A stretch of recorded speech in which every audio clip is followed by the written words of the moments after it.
Today's show is sponsored by Hotel Indigo, Pittsburgh, Oakland. Fun fact, a few years ago, I met the one and only Jeff Goldblum. Actually, we sort of slow danced around a conference room. It was perfect and so weird. And guess where he chose to hang out with me? The very stylish Hotel Indigo. And if you think that's funny, well, I have an event for you. On Saturday, April 20th, you can attend a comedy showcase. Sean Blackham and Bill Bendon are performing there at 7:30 p.m. Tickets are only $25, or treat yourself to VIP and take advantage of a happy hour right there in the hotel. So mark your calendars for a comedy showcase at Hotel Indigo, Pittsburgh, Oakland. Tickets are on sale now at facebook.com/hotelindigoptc.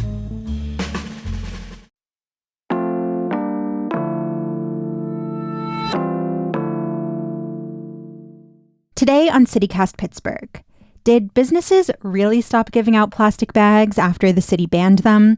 A new study has some answers, and a new documentary looks at the Black birthing experience in Pittsburgh. Plus, it turns out Pittsburghers really love a good prank.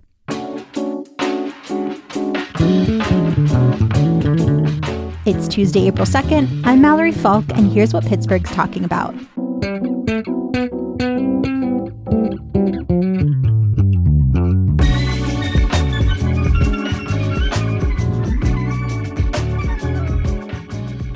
I'm here with CityCast Sophia Lowe. Hey, Sophia.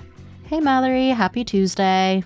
Happy Tuesday. Happy day after April Fools. Yes. I've got to ask, because you mentioned this in our Guide to April episode yesterday. You refused to tell us about whether you'd be pulling any pranks for April Fools, but kind of hinted that you might. So now that the day is over, will you reveal your hijinks? Sure. I actually didn't do anything. Sophia, no, what a letdown. Well, that's partially because I'm lazy. My excuse is that I'm considering my prank putting everyone a little bit on edge and keeping everyone on their toes. I'm not a fan of this approach at all. Sorry. Well, it's okay. We weren't in the office, so at least I wasn't trying to prank you. In my ideal world, my prank would be building an entire obstacle course that my partner would have to go through to get from like the bedroom to the kitchen in the morning. I have done this with a previous roommate. Well, not that I could have foreseen us ever living together anyway, but this sealed the deal that I will never live with you, Sophia. This sounds like my worst nightmare. It was fun. There was like a little tunnel. There were like treats at the end. Like you got something for going through it. I think I was imagining like you step on the wrong wood plank and something disgusting falls in your hair, kind of like Home Alone style. No, but I did gather a bunch of plants and built like this fake forest, which I like crouched under and like threw things. Just like balled up pieces of like wrapping paper. Okay. I was really trying to procrastinate on something in college. All right. Well, I can maybe get behind this more. It sounds fun and relatively harmless. Yeah, exactly. But it turns out, Sophia, that you are not alone in pulling pranks because I got my hands on this silly study from casino.org, and it put Pittsburgh as the city with the most people participating in April Fools. Apparently, 75% of Pittsburghers have a, quote, positive sentiment for April Fool's Day. But how many people are actually pulling the pranks? Unfortunately, they didn't have the exact numbers for that, but their survey found that about 20% of Americans participate in April Fool's hijinks. So I have to guess it's more here in Pittsburgh. Well, even if we don't have an exact number, I am so happy that people here like April Fool's Day.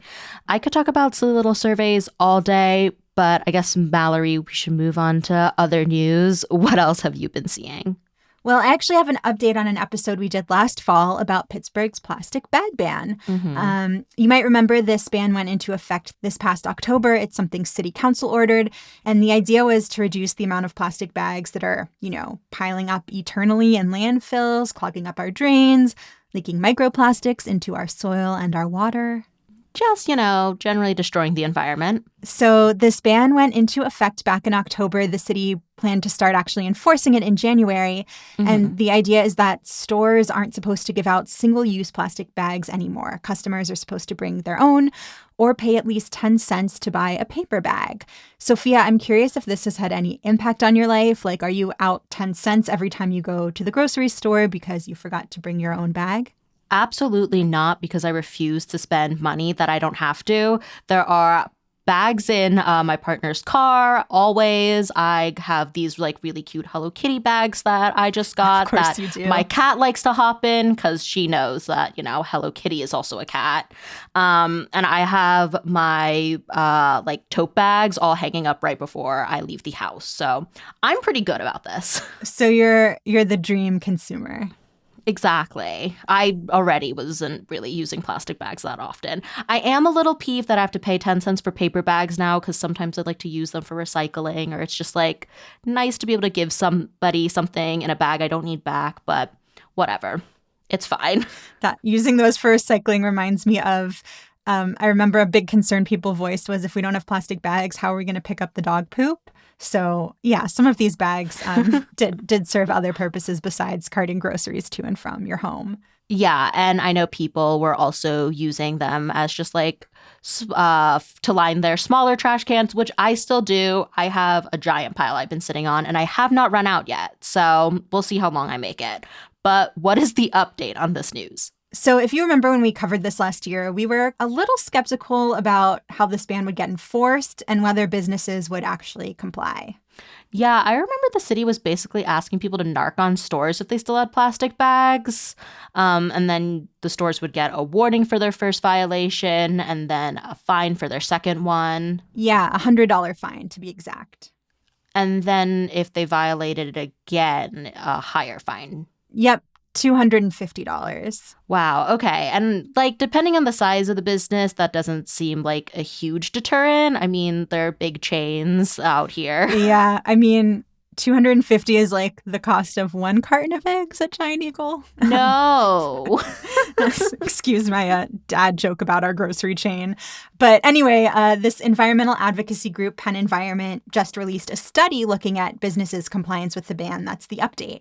So now we have at least like a teeny peek into where things stand 5 months in. So what did they find and how do they measure it? Like, are we doing well? Yeah, we're doing all right. They randomly popped into 50 businesses throughout Pittsburgh to see if they were following the ordinance. And they found that 41 of them weren't giving out plastic bags anymore, which means about 82% were complying with the ban. And that's pretty decent.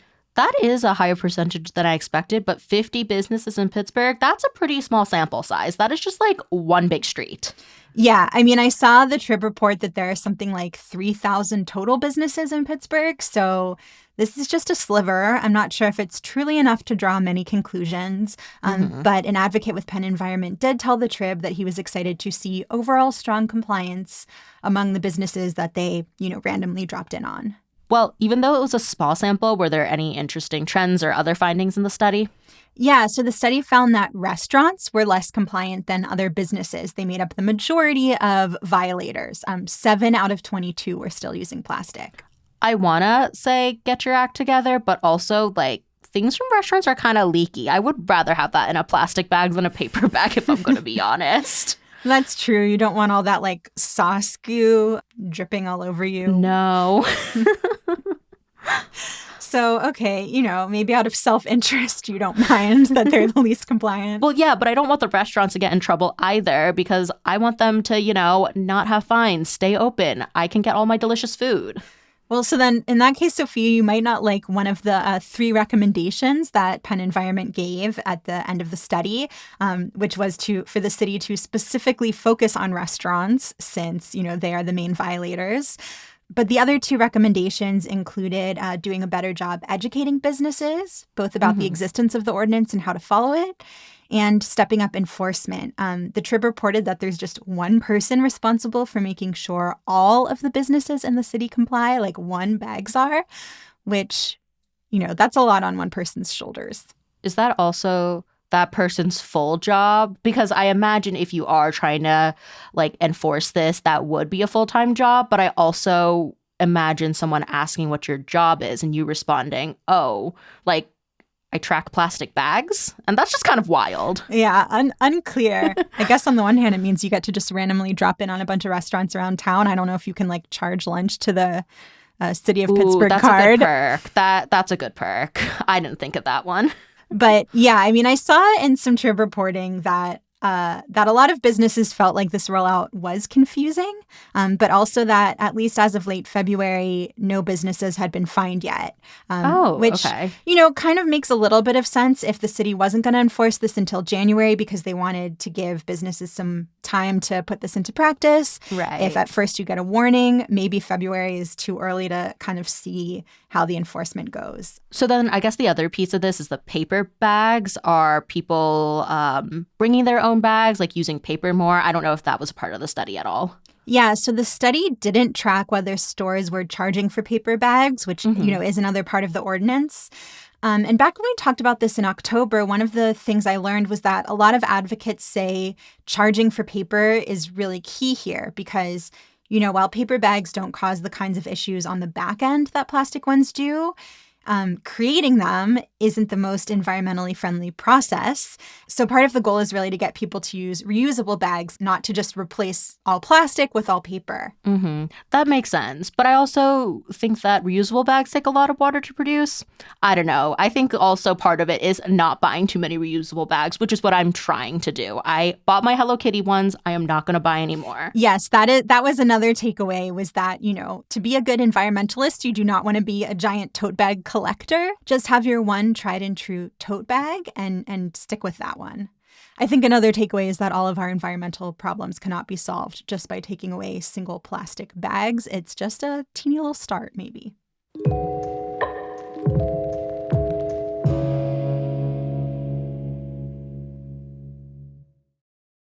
So our last thing is a news item and an event recommendation. Hey Pittsburgh newsletter editor Francesca DeBecco let us know about this film premiere that's happening this Friday. It's at the Kelly Strayhorn Theater in East Liberty, and it's a documentary called Her Dreams. It's about the future of Black birth in Pittsburgh. So this documentary is focusing on the challenges Black women and birthing people face in our city and the racial inequities in our healthcare system, and most importantly, what change needs to happen so people can have better experiences and better birth outcomes. Yeah, the numbers are pretty stark. In general, the U.S. has a higher maternal mortality rate than a lot of other countries. And then it gets even worse for Black women and babies. So nationally, Black women are at least 3 times more likely to die from pregnancy-related causes, according to the CDC. And then here in Pennsylvania, the infant mortality rate for Black birthing people is twice the state rate. Ooh, those are some really tough statistics to hear. And I guess that's something this documentary is trying to address, because I spoke with the film's executive producer, Sarita Gordon. She's also a doula, and she founded a doula service called Kangaroo Birthing. We are looking at, just trying to come up with ways and strategies on how can we best improve the numbers of women that are dying and their babies dying and just giving birth, which should be a natural thing. It shouldn't be something scary for Black women to think about. Yeah, I know the film is partly about the importance of doulas like Sarita, and it seems like this premiere is coming at a good time because earlier this year, Pennsylvania actually took steps to expand access to doulas by allowing them to enroll as Medicaid providers. Oh, yeah. So, yeah, the idea is that more people on Medicaid can get support from doulas, and doulas themselves can get paid for that work, reimbursed through Medicaid. And Mallory, can you walk us through what a doula actually does? Because, I have a vague idea, but I know you just gave birth a few months ago and you actually work with doulas. So I'm sure you have a much more intimate knowledge of that process. Yeah, so shout out to Marley and Megan from Riverbend Birth if you're listening. They were super helpful. But yeah, doulas can provide emotional, physical, and educational support throughout the pregnancy, childbirth, and even after during postpartum. So everything from, helping you come up with a birth plan, a vision for how you want the birth to go, to teaching you comfort measures to help with pain and positions that can help move labor along. They're there with you for support during childbirth, so they can be advocates to help you achieve the kind of birth that you want. Or if things change, if things go awry during labor, they can help explain what's happening, talk you through options, just ensure you're not in this situation where doctors are doing all of this stuff to your body and you have no idea what's going on and don't feel any sense of agency during this, really vulnerable time. Yeah, all of that sounds really important and really valuable. Is there anything that doulas do after you give birth? Yeah, so they can, continue to offer support with things like, helping you breastfeed if that's something you'd like to do. They can even cook meals so that you have something, nice and nutritious to eat during those hazy first days of parenthood when you don't really have the capacity to make food for yourself. Yeah, I liked how Sarita described just like the overall sentiment about what it means to be a doula. But I feel like we're just that auntie, that sister friend that helps them guide through something that can be so scary when you find out that you're pregnant. Yeah. And I mean, I imagine for Sarita, there's an added layer of helping people navigate a system that doesn't always treat them well, that they may have good reason not to trust, since, many of her clients are Black women and birthing people. Yeah, and she said that one of the other things that she does is go with people to their prenatal appointments, kind of like how you referenced, Mallory, but she specifically talked about racial bias in prenatal care so they can kind of act as a buffer, as she puts it, and I think probably do a better job of advocating for the person who's giving birth. Yeah, and I mean, I think that's the kind of thing that contributes to this not just all sounding like nice services, but actually having like a real proven impact. There are studies that show having a doula reduces risk of maternal death. Babies have better outcomes, like less risk of low birth rate. Oh, that's really good. Sophia, I'm curious what Sarita thinks of this, new development here in Pennsylvania that, it just went into effect in February that allows doulas to be Medicaid providers. She was really excited about it, and she also shared more about her hopes for doulas in the future. She said one of her goals is a doula for every mom, and another thing that she mentioned was pay equity. She pointed out that a lot of the times white doulas are able to charge more for their services, and that some private agencies can charge $1,000 or more. Black doulas, we don't have that privilege because our majority of our community cannot afford $1,000+ addition to medical care costs that they're probably already incurring. So this is like a whole game changer that's going to be elevating our moms, elevating the doulas in this work, and providing better opportunity on both sides from the mom and the doula that's supporting.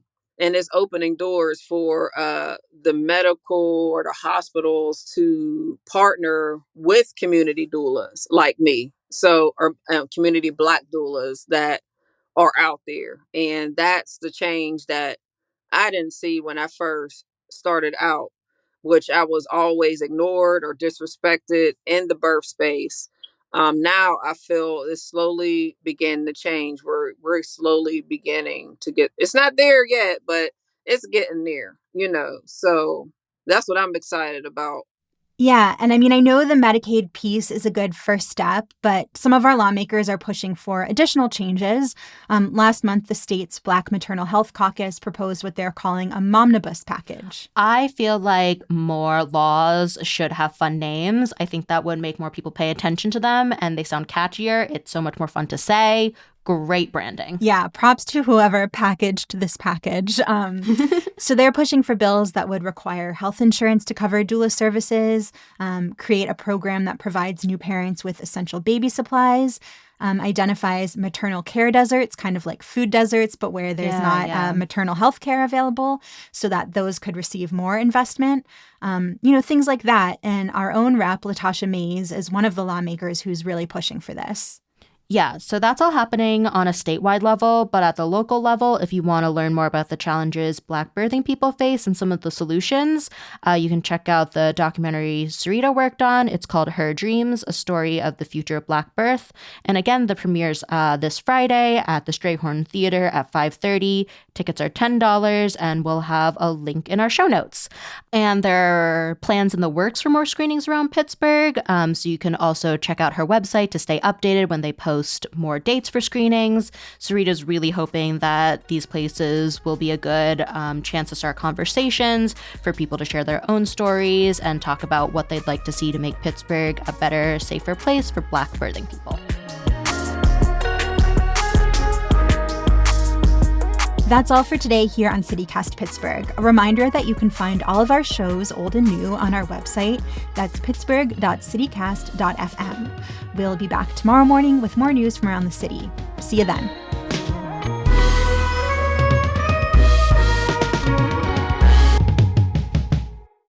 You can pry transit out of my cold, dead hands.